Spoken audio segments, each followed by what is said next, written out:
your box. Yeah, that is getting out of your box. But she did a phenomenal job, and it looks like they had a lot of fun. But to the point, yeah, 6 hours of practice to do a 3-minute routine. So if you did that with everything, which if you think about it, if you think about sports, okay, so I I remember reading this one time about football. Because at a football game, you have offense, defense, and special teams, and very rarely does somebody play offense and defense. It happens periodically, but not very often, and vice versa, or special teams. Everyone's got their own specialty area. And with a football game, a play happens, and then there's some time in between another play, and then some time between another play, and so on and so forth. So they did the study on this with a football game that actual game live action, not in the huddle, not time on the field, like actually balls in play, tackle made, whatever, actual in-game play action.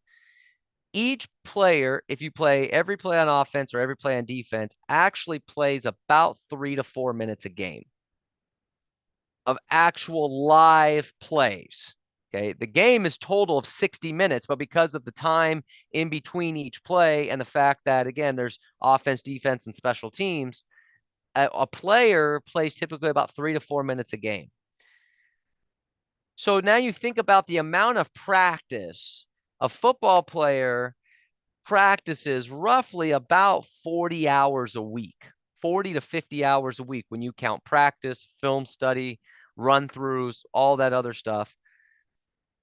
They're practicing 40 to 50 hours for essentially 4 to 5 minutes of game time. That's a lot of practice compared to the amount of game. Now, for those of you that have a rough idea on the salaries of professional athletes, does the average football player tend to make more money than the average real estate agent? Yes, slightly. And when I say slightly, like by a couple million. Okay. And yet they're putting in essentially 40 hours of practice for 4 to 5 minutes of actual game time. So to Melinda's point, she did 6 hours of practice for a 3-minute performance and she did a great job. But going back to real estate, and imagine if you put in an hour of practice a day, 5 days a week, that's 5 hours of practice to go do a 15-minute presentation. But in other professions that make a lot of money, and that's kind of what they do. I mean, I'm a stand-up comedian fan, and I remember they asked Jerry Seinfeld about, he did a set, a 1 hour set that, made him a decent amount of money.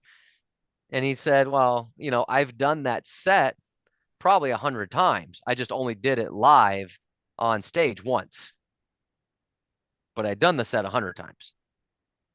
So yeah, the practice. Good. All right. What else? What else did we take away from the event for those of you that went? I have something. Go ahead, Marco. So strengthening your listing skills is more important than ever because the declining inventory is still in place. Yep. Well, let me tell you something. I'm gonna shed a little disagreement on something here, or maybe not disagreement, but just a different mindset. The inventory is not declining. This is the inventory. Okay, so I say that because I want people to be in the right mindset that, oh, well, the inventory's down. Wait till the inventory comes back up.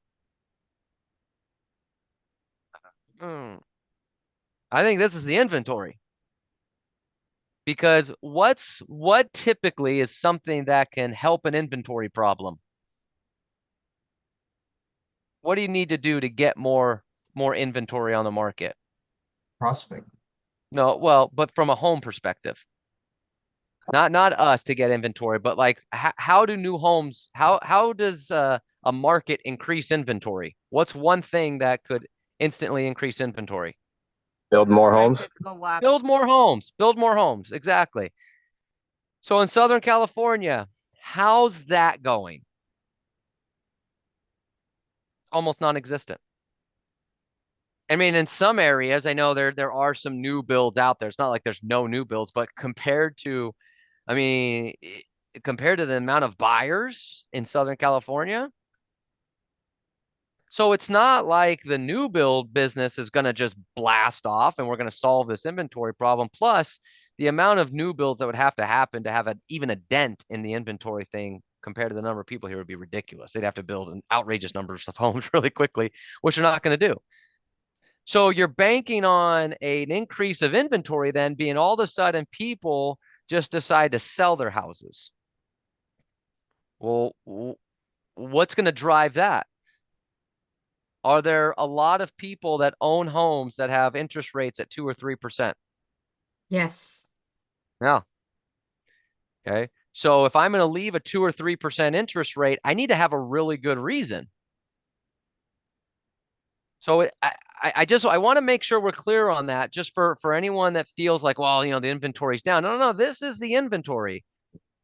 I don't think there's anything that's going to happen. I hope I'm wrong, but I don't think there's anything that happens going to magically do it. So to Marco's point, you have to really strengthen your listing presentation skills because the inventory is lower than it's been in the past. But because it's not going to change, probably, you can either get really good at your listing skills or you're going to continue to have a hard time generating listings because there's just not listings out there for you to just stumble upon. So I agree. You got to strengthen your listing skills. So give me some examples, and it could be Marco or anyone. What could be some examples of strengthening your listing skills? What does it even mean? Sharpen my skills. Okay, what skills? Listing presentation skills, just all the scripts and dialogue and objection handlers. Okay. So listing presentation skills, Previewing. reviewing, which you won't know how valuable that is until you need it, and of which it'll be too late if you haven't done it. Let me give you an example. And I give fair and square credit to Melinda Elmer on this one because she has a line in her listing presentation when you're going through the presentation and you're going through the comps and you're asking the seller, have you seen this property? Most of the time they say no. And then she says, well, I've been in this property. Well, right there, how can they argue your price? One line. Because they can't say, well, my house is better. How could they possibly say that? You just said you haven't seen the property, and I just said I've been in this property. My house has this, my house has that. I get it, but I've been here. I've seen this house inside and out. They can't argue with you anymore. You're in total control when you can preview property and you can use that little line on a presentation. So previewing your listing presentation skills. Let me say something on listing presentation skills. I don't care what listing presentation you use. Just practice it. Okay. You might be a Mike Ferry listing presentation script person. Great. You might not like that. You might like Tom Ferry's approach to listing presentation. Rock on, go for it. I love Brian Buffini. That's fantastic. I love this gal that I found on YouTube. F&A, go for it. Like, I don't care. But pick one, okay, and work on it. And here's the only script I don't think you should use. And it's his name is Dr. Wingett.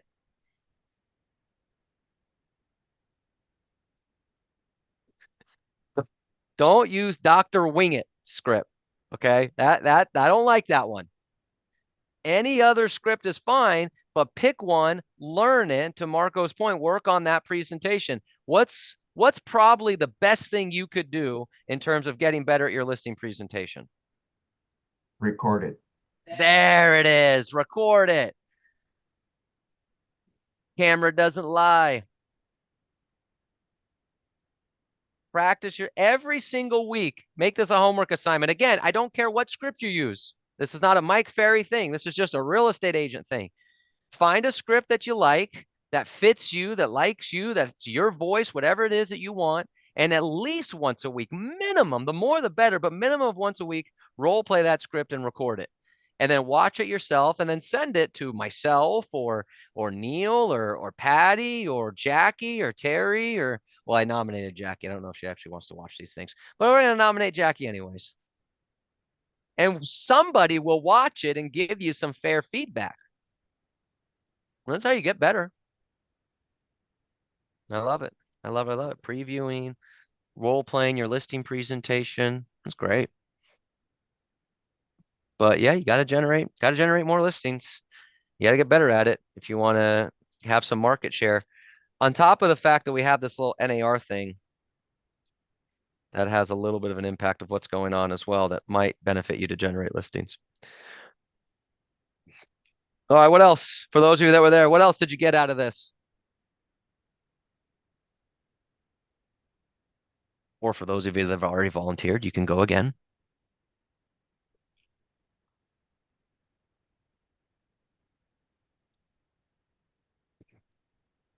That's it. Practice and work on your listing presentation. All right, good. I like though when Tony Smith said, "This is my time." Yeah. If number one, if I'm willing to change some of my behaviors, am I willing to change and improve my sales skills? And if I'm willing to create a burning desire for something, this is my time.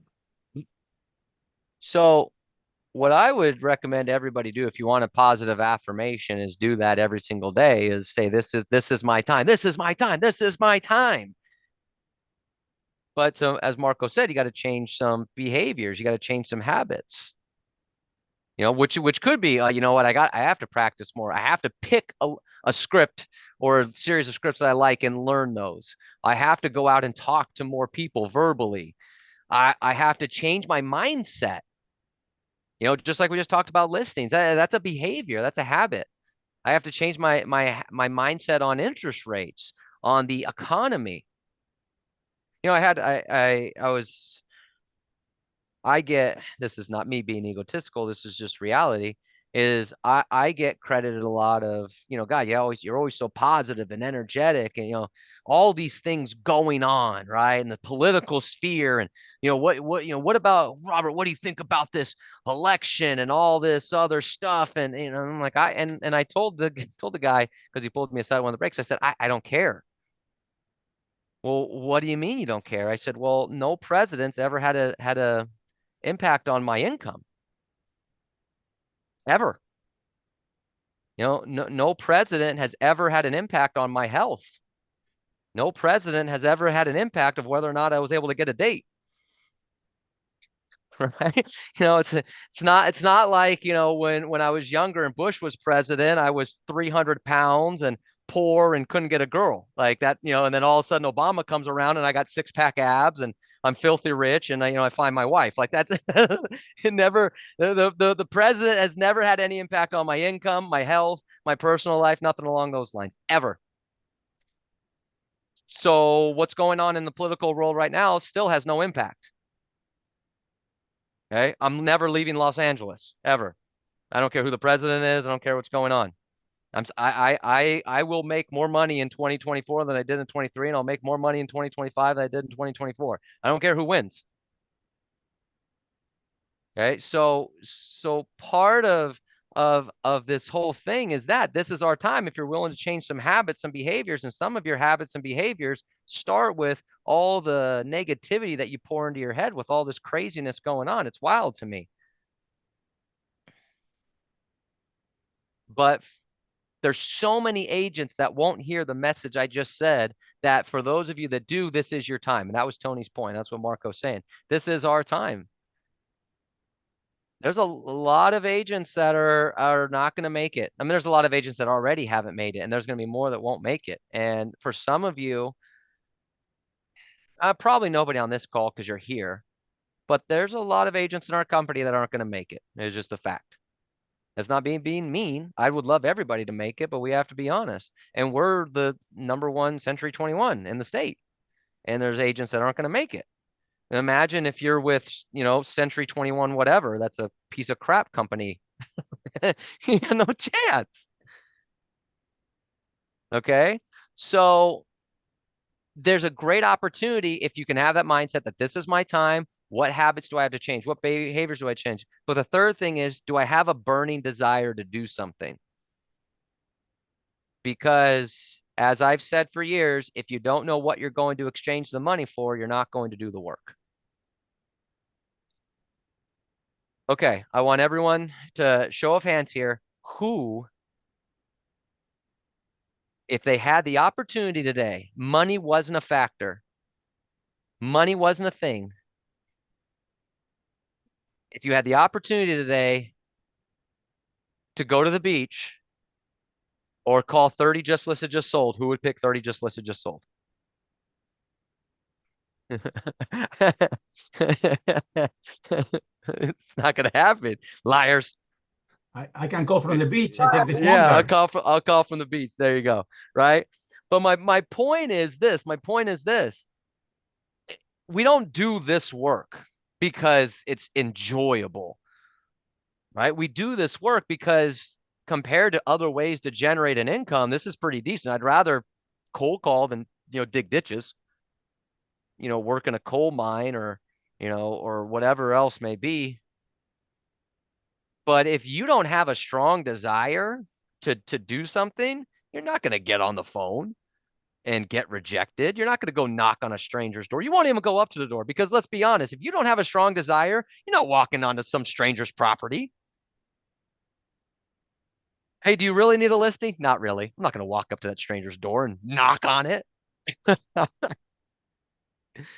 So you have to have a strong desire to do something. Good point. All right, what else? What else did we get out of the retreat? This will be my last one because I wrote it down in front of me.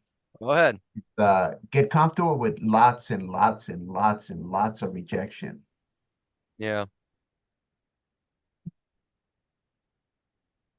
Yep, that's it.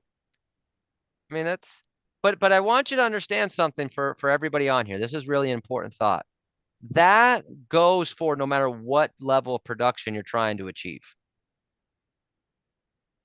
And here's what I mean.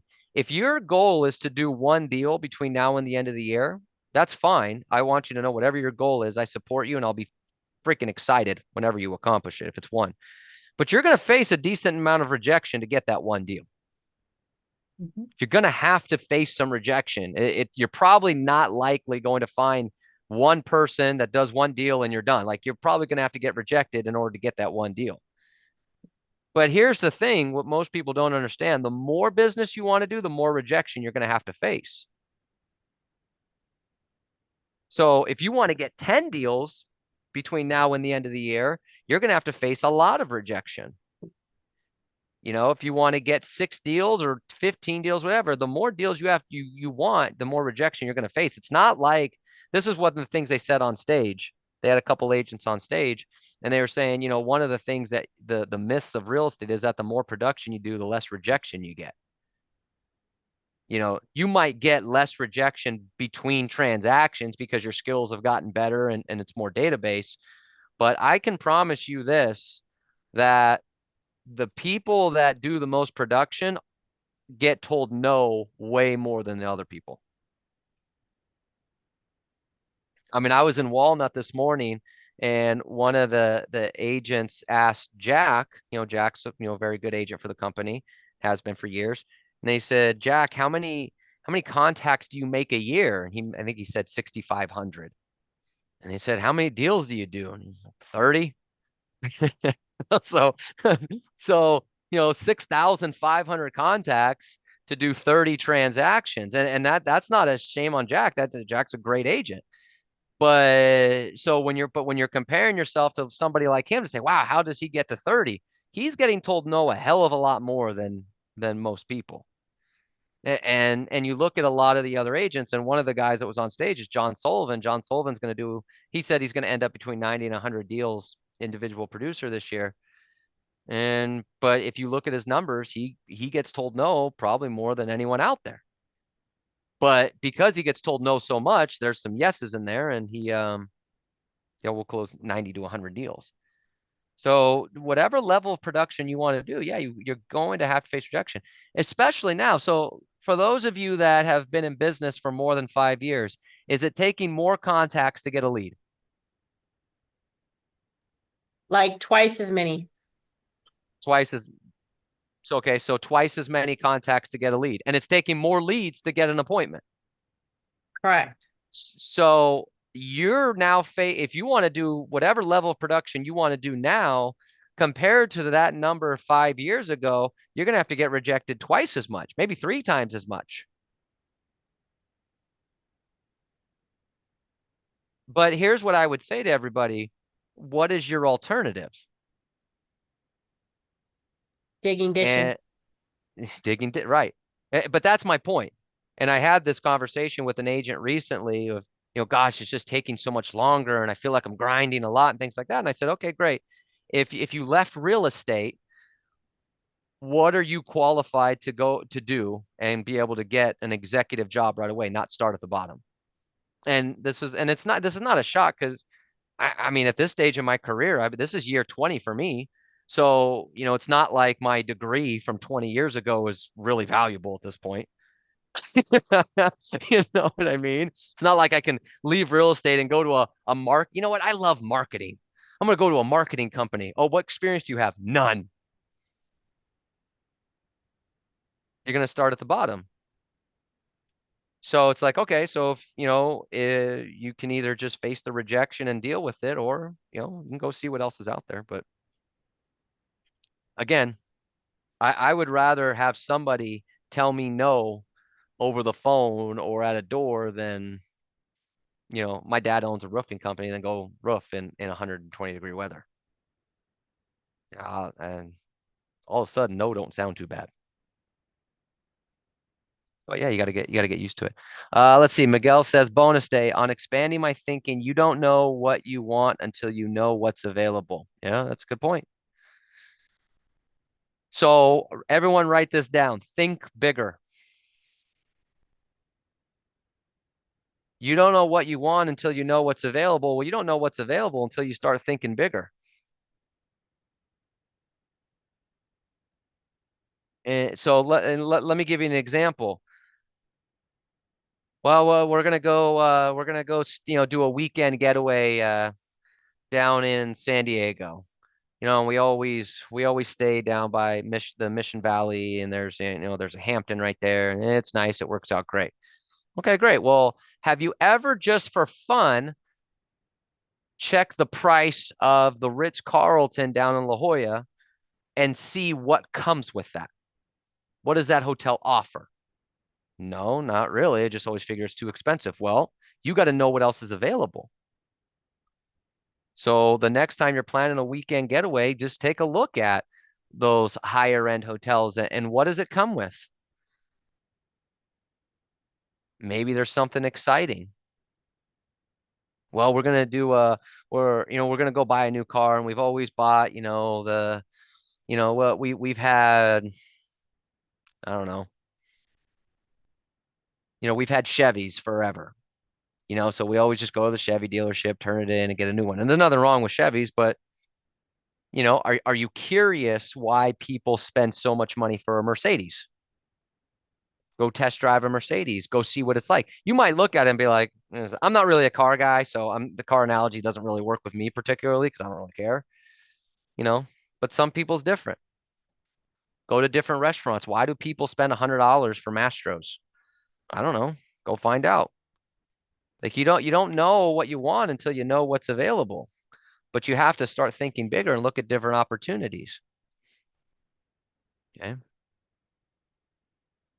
He put down adopt the buyer on the other side of the deal.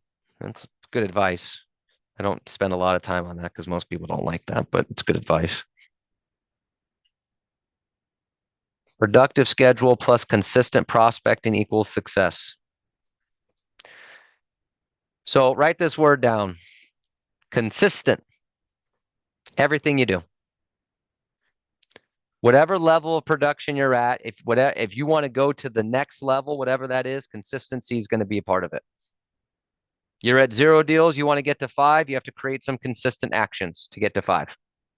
You're at 10 deals, you want to get to 20, you're going to need to get some consistent actions in order to get to 20.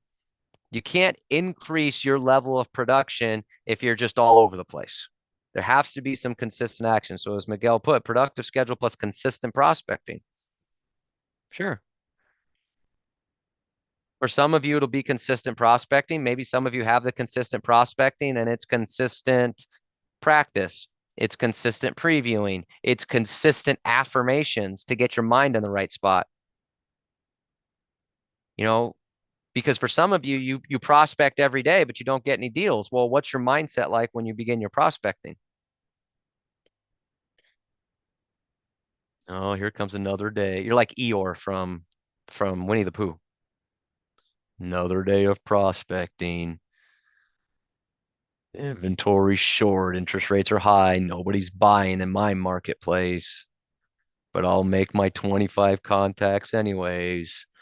And then go, oh, I made my prospecting. What do you want me to do?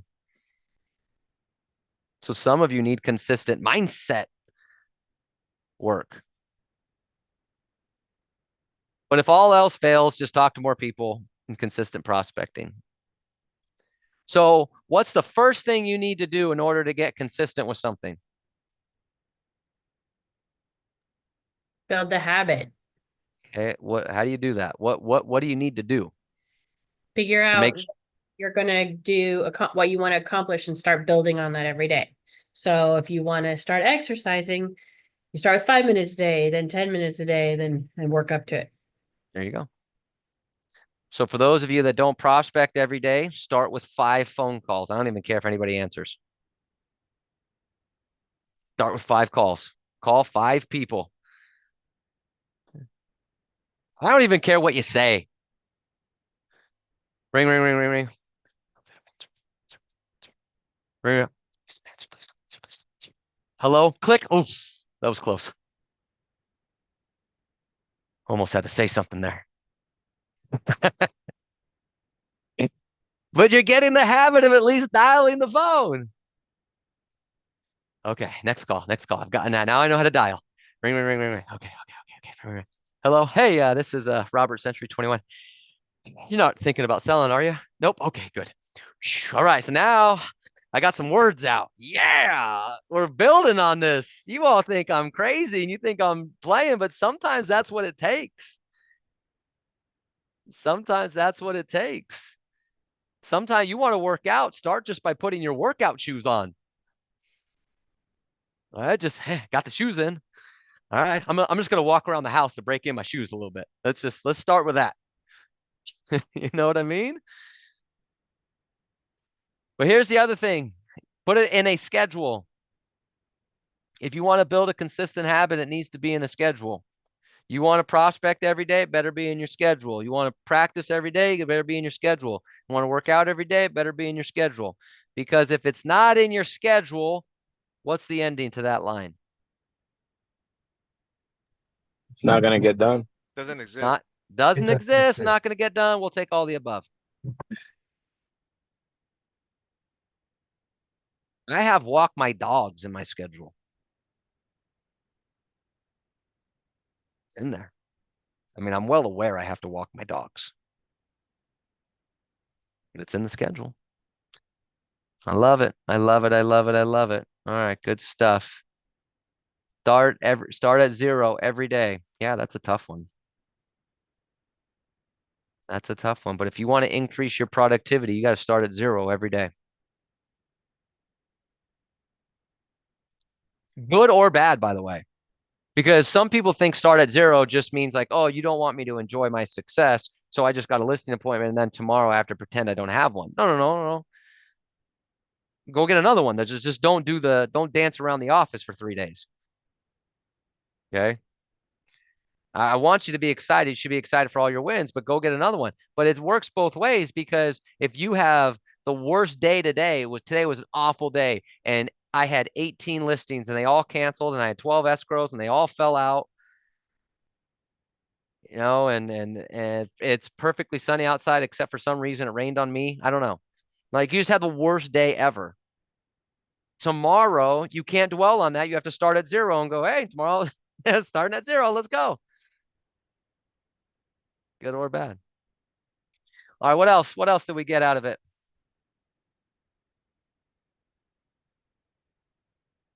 What else did we get? Let's see.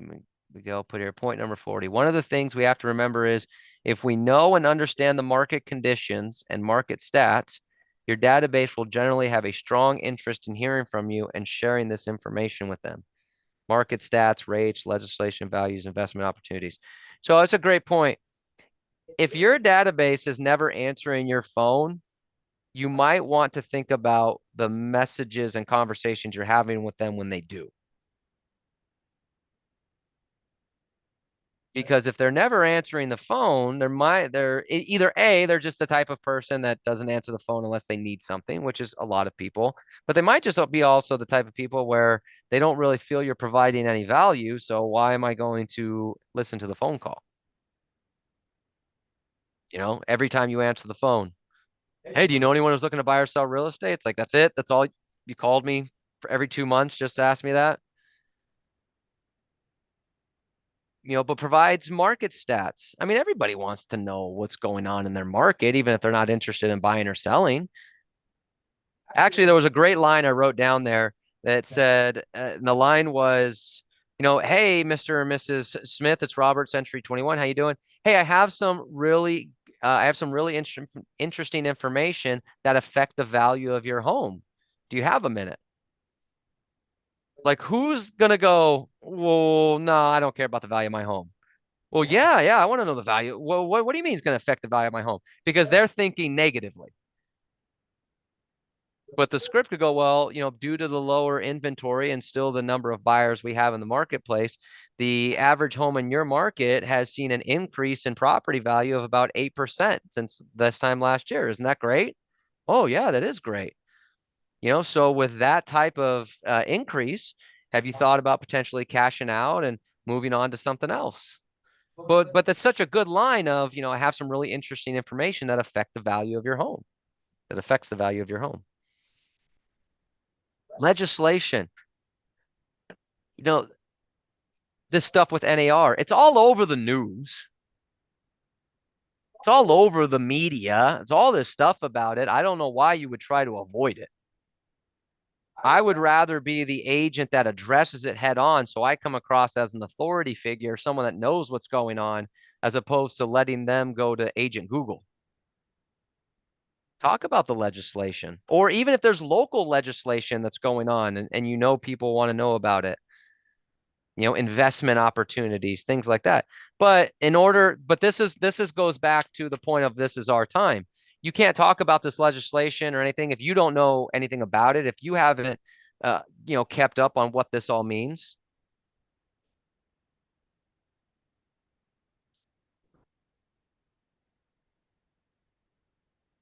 So this is where you need to step up and be someone that knows things, knows about the legislation, knows about all that stuff, and be able to articulate it. Because if you can't articulate it, then they're never going to use you anyways. All right, good stuff. One thing I wanted to share, and then we'll open it up for everyone else as well to continue. I think this is really important for everybody, no matter what your level of production is to set goals that are meaningful to you, and you'll do the work to get them. And here's what I mean by that is sometimes people set goals because they think it sounds good to me. No, I'm not talking me specifically, but whoever they talk to, their coach or Neil or Randy or Matt, Keith, Jackie, Terry, Eddie, like you say goals that you think impresses us. I want you to know something. I'm not going to get overly impressed by anything you say, not because in a negative way, but we have agents that make $1 million a year. So when you say I'm going to make $1 million, it's not like I'm going to go like, whoa, my gosh. I mean, I'm rooting for you and I'm going to help you do it, but we have agents to do it. I'm going to do 100 deals. We've given away bottles of wine to agents that say 100 unit club, because they've done 100 deals in a year. So I want you to do that, but there's nothing you're going to say that's going to like blow my mind and go, oh my gosh, I've never heard that before. I've never coached someone to do that before. I want you to accomplish your goal, whatever your goal is. So if your goal is 5, then God damn it, let's figure out how to get you to 5. And when you get to 5, I'm going to high five you and fist bump you and be like, way to go. Got your goal. Good for you. I'm going to be excited. You want to know what doesn't excite me and actually annoys me is when you tell me you want to do 50 and I put together a plan to help you do 50 and your real goal is 5. And it's like, well, then why did we spend any of this time figuring out a plan to do 50? So be honest with yourself of what you want to accomplish and don't be ashamed of what you want to accomplish. But let's figure out a plan to help you accomplish that. You got the second half of the year. If you don't need money and you're just in real estate to, help people whenever something comes up, by the way, good for you. That's not a bad thing. Good for you to have that level of income, however you're getting it. So if you're like, gosh, if I could just do one more deal and make an extra 10 grand the rest of the year, that'd be great. Let's figure out how to get the deal. But if your goal is different than that and your goal is 15 deals for the rest of the year, then let's figure out a way to get to 15. But set goals that you actually want to accomplish that are meaningful to you. And then let's go figure out how to do that. And I'm going to high five you and do all those things to help you accomplish those goals. But let's just be honest with yourself and don't feel bad saying it. Oh, Robert, I went to the retreat last week and gosh, those people on stage are doing like 100 deals and I don't really have the motivation to do 100 deals. Then don't do 100 deals. What do you want to do? I would love to just make like 40 grand. Great. Let's help you make 40 grand. That's fine. I don't care. But I want to see people accomplish their goals. I want to see people get excited about accomplishing their goals. And they had one of the agents I talked to last week. This was one of his big thoughts as well, because he was realizing that he was, he set this, really high goal and he didn't accomplish it. And he felt really bad. Like, oh my gosh, didn't accomplish the goal. But then he had to look back and go, I'm on pace to do 50 transactions this year. That's a lot. And that's the most I've ever done. It's the most money I've ever done.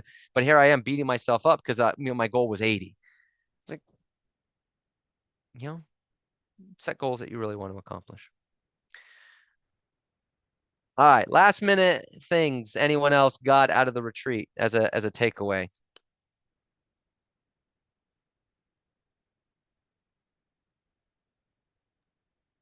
Really just to get to work, Robert. work. Bottom line. Yeah. Get to work with whatever you want to accomplish. Let's create a plan to get to work. Maybe you covered this already, Rob. Go ahead.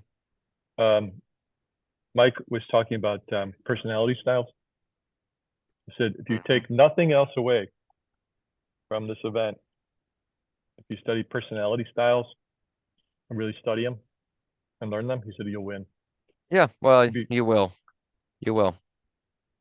Unfortunately, Mark, 99% every time I do a class, I know I don't know a lot of things really well, but I don't think there's anyone that knows personality styles better than I do. And yet every time I do a class on that, 4 people attend. So I agree with you. Yeah. I agree with you that if you can understand personality styles, you're absolutely unstoppable. But unfortunately, most people don't like learning about that stuff. But yes, Mark has a great point. And the reason that I always felt that way too is Mike Ferry himself. We had a coaches training some years ago. Every year he would do we would have before the retreat, the day before the retreat, we would do coaching the coaches, which was miserable because then I was Vegas even longer than I am now. But anyways, he told us, he said, the reason my company is successful as it is my ability to work with so many different types of people. And regardless of what you think of the man, whether you like him or not, he obviously runs a very successful business. And I always thought, wow, it's not his experience. It's not his, because I was a mentor with Gunther Kloss and all these other different people. I worked for Earl Lanigal. No, it was his ability to understand personality styles. So I do agree that if you can understand personality styles, you're unstoppable. And I think they're more important now than ever, to Mark's point, because the competition is so tight. If you cut yourself off to 75% of the market because you only work with people like you, then you're just making the market even tighter. But you can't be expressive and not know how to present to an analytical and expect to get a deal. Not going to happen. And if you want any proof that I know versatility, I am as expressive as it gets, and my wife Amber is as analytical as it gets. But when my wife looks the way she does, I will be as versatile as I ever need to be to learn how to be analytical and make sure that I knew how to get that date. Okay. But it's the same thing with prospecting and anything like that. I don't know. I could talk about it for days, but again, I know most of you aren't going to put in that work, and that's not a mean thing. It's just I've had those classes for years and nobody ever attends. But it is important. So good stuff. So my last thing is this. We'll wrap up with this as one of my takeaways for everybody out there as well. And that is this. It's a lot harder to do it alone. Whatever your goal is, whether your goal is to do 5 deals, 3 deals, and then the more deals you want to do, the harder it is to do it alone. And what I mean by that is I don't need to go to those retreats for the points on stage. Okay. I don't, because I've been for so long. I've taught the topics for so long. I've coached on the topics for so long. There's nothing they say on stage that is interesting to me. It's just being honest. But the collaboration with the agents that are there, the masterminding with the agents that are there, that's what it's about. And so when you can go in that room and you can pull aside a DK and ask him a question, and you can pull aside a Valerie, or you could pull aside a whoever, and just sit there and have a conversation. Hey, give me 1 or 2 things. There was an agent there that was not with our company, and she came up to me and she said, would you, I want to become a listing agent, and I want to go ask these people in the front row questions, but I'm afraid to. Could you help me? So I literally brought her with me and went up to the agents that are in the front and went to DK. I said, DK, her name was Alice. I said, DK, this is Alice. She's from wherever, and give her 1 tip on becoming a listing agent. DK said this. So then I moved her over, and I went to Milton. I said, Milton, and I just went around, and every single one of them, do this, do that, do this, do that, do that. And when you can have that collaboration, it makes it so much easier. The energy is exciting, the passion is there, and you realize all these people are willing to help. So what I would say to you is this is, collaborate with each other. I get we have this Zoom thing, but we go on Zoom and you guys don't say anything to each other, which is fine. But, have mastermind groups, call up some agents in our company or even outside of our company, go to the different offices, and hang out hang out for a day with some of the agents there and just do a mastermind session, prospect next to each other, because that's all those agents that go there. That's why they go there. They go there for the collaboration of the other agents, the excitement of being around the other people and learning from them. So we have in our organization, I mean, we're one of the biggest Century 21s in the world, not just by agent count, but by production. Utilize that, take advantage of that. Go to the offices. You're on Zoom, utilize the Zoom and go to a breakout room. I'll make everybody here a goddamn host, and you can go to breakout rooms as much as you want. That's fine. Right. But collaborate with you. It's so much easier and more fun to do it together than to just try to do it all on your own and figure out all these problems all on your own or anything like that. That's why these people go. That's why I go to that event. It's not for the notes. It's for the collaboration of the people that are there and to recruit. But you don't have to recruit. So you could just collaborate. Go ahead, Mark. So interesting point about I don't remember the name of the person you took up to the front row, but I had the same experience, like this event. I've been to a few events before, and but going to the front row, I said I'm just going to go to the front row. I found myself like scared to do it. I did it anyways, but I was just like I was like frightened. And I'm walking, I just wanted to walk up there. I didn't even talk to anybody. I wanted to mingle. Like all these guys are making, these are the best, right? In the whole country. And just to go up there to mingle, I found myself afraid. It was just interesting. Just to do that. So I guess that's part of versatility. Yep. Right? Just being able to get out of that comfort zone and not see them as different. Because for some reason I see them as different. You know what I mean? They're not different. They perform very differently. but they're normal people, like That's it. like me. So I just I thought it was interesting. challenge you to invite one of those people to lunch or to dinner or something like that. Two of our agents from our office asked me to go to dinner with them, and I said, sure, let's do it. And we had a great time chatting about how to help their businesses and stuff. So highly recommend it. Well, I except gotcha. for what you came back with by going to dinner with those two people, but that's a different story. Something else altogether. One of those agents tested positive for COVID, and now Melinda has COVID. So beyond that, it was great. But yeah, take people to lunch. Great, damn it. So it doesn't matter. Yeah, it's a great point. So even beyond the retreat, what I would challenge everyone here is, to Melinda's point, is make a commitment in the next, I don't know, 2 to 3 weeks to do something outside of your comfort zone by either going to a different office and working out of that office for the day to be around some different people, or reaching out to an agent and inviting them to lunch or coffee or things like that. Don't be upset if they say no, because some people are going to say no, but do that.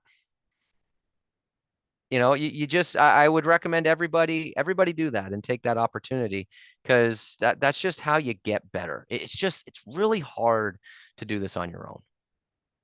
And some of you do that all the time. You go to the different offices and things like that, but some of you don't, but I mean, I mean, every single one of our offices has such tremendous people. I mean, I can't imagine why you wouldn't want to go to Temecula and, sit next to, Karen Myatt, or go to Long Beach and sit next to Melinda. And I mean, not just Melinda, I mean, you have Andy and Abigail and Juan Carlos. And I mean, or go to, Arcadia, and, I mean, all of our offices have such great people in it.